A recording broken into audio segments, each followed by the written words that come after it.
Come on, camera on करो। हाँ, हर footage बिल्कुल क्लियर होनी चाहिए।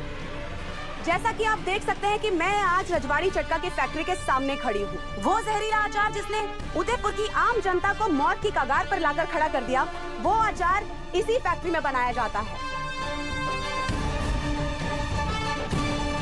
आप लोग देखकर ये समझ ही गए होंगे कि ये अचार इस छोटे से कमरे में बहुत ही अनप्रोफेशनल तरीके से बनाया जाता होगा। ना तो यहाँ कोई साफ सफाई का ध्यान रखा जाता होगा और ना ही अचार में यूज होने वाले इस रॉ मटेरियल का कोई क्वालिटी चेक किया जाता होगा। और तो और ये अचार गांव की अनपढ़ और गंवार औरतों के हाथों से बनाया जाता है। अब इनसे आप क्या ही उम्मीद कर सकते हैं। हमारे को पक्का यकीन है कि यो ही बड़ी मैडम है।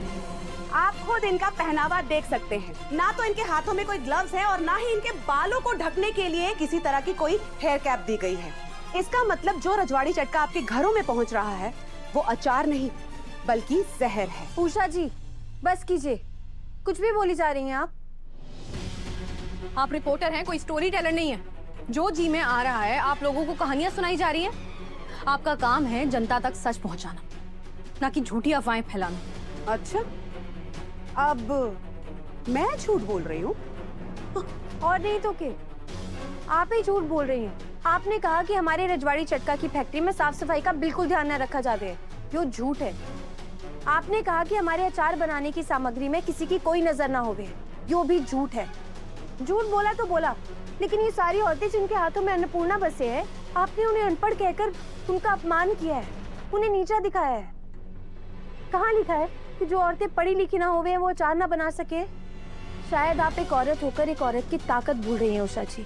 रसोई बनाना तो एक कला होवे है, जो हमें हमारी अम्मा दादी नानी से विरासत में मिले है। और दादी नानी की पाठशाला से बढ़कर और कोई पाठशाला कोई स्कूल ना होवे है। उषा जी कहने को तो आप इतनी बड़ी रिपोर्टर हैं, लेकिन आपने यूं तक ना मालूम है कि हमारे यहाँ आज भी घरों में औरतें अचार बनावे हैं, ताकि वो अपने परिवार और खुद ने आर्थिक आजादी दे सके। वाह, हाँ, चौहानों का एक गुण तो तुमने बहुत अच्छे से सीख लिया है। ज्ञान और भाषण दोनों बखूबी देने लगी हो तुम। कौन कहेगा कि तुम वही वसुधा हो जिसके कैमरा के सामने सवाल पूछते ही आंखों से आंसू आने लगे थे। मैं अपने दर्शकों को ये बताना चाहती हूँ कि ये मामला अब पूरी तरह से साफ हो चुका है। वसुधा जी सिर्फ इतना चाहती हैं कि उनकी सास उन्हें अपना ले, इसलिए अपनी सास को खुश करने के लिए ही उन्होंने अपना ये बिजनेस खोला। लेकिन वसुधा जी, अपनी सास को खुश करने के लिए आम लोगों की जान को जोखिम में डाल दोगी क्या तुम? शायद तुम्हें पता ही नहीं है कि तुम्हारे बिजनेस की सारी सच्चाई पूरी जनता के सामने आ चुकी है।